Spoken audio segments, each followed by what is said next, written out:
Despite popular belief, many Christian men do not know what they're doing in the bedroom. I know before y'all like to tussle. Here's how I know. The orgasm gap, the societal-wide clitoral ignorance, and the feminization of sexual purity. Put all of those things together and we have the state of sex in Christian marriages.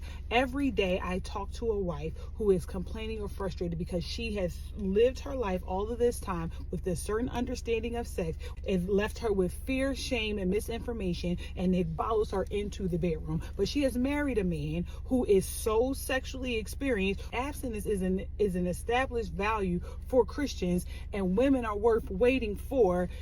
Then who are the men having sex with? I'll tell you who they're having sex with. Christian men who are taught that they need sex and weren't able to have the sex with the Christian women hearing the messages of purity in the pews next to them, went outside the church, had sex with women who wasn't really holding on to God's unchanging hand. Those women laid it on them something kind of crazy, and they decided that they wanted that experience, but in a woman who was ready to serve the Lord with gladness. However, that woman ready to serve the Lord with gladness got that purity message that said that they were worth waiting for, but also with a dash of fear and a dash of shame and a dash of misinformation, which means she didn't think about her body. She didn't think about what made her climax. She didn't think about anything, and she really approaches the bedroom with fear and trembling. She knows that it's required of her, but she doesn't have any sexual ownership. So the culture of sexual excellence in their marriage is really non-existent. When I begin to have these conversations with the clients, I recognize that the men don't actually know what they're doing either. Yes, they have had more sex, but more experience or more opportunities to do a thing does not make you more skilled at the thing if you have not actually done the work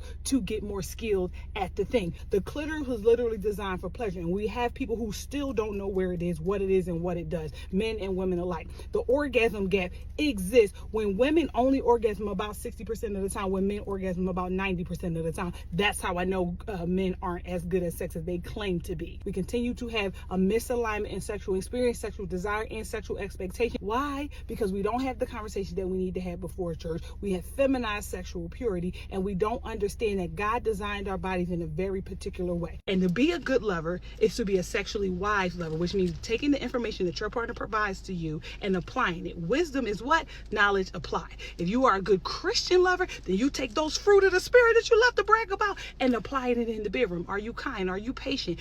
Or are you saying things like it takes too much or it takes too long to get her where she needs to be, because you're not recognizing that the female sexual response cycle is a thing?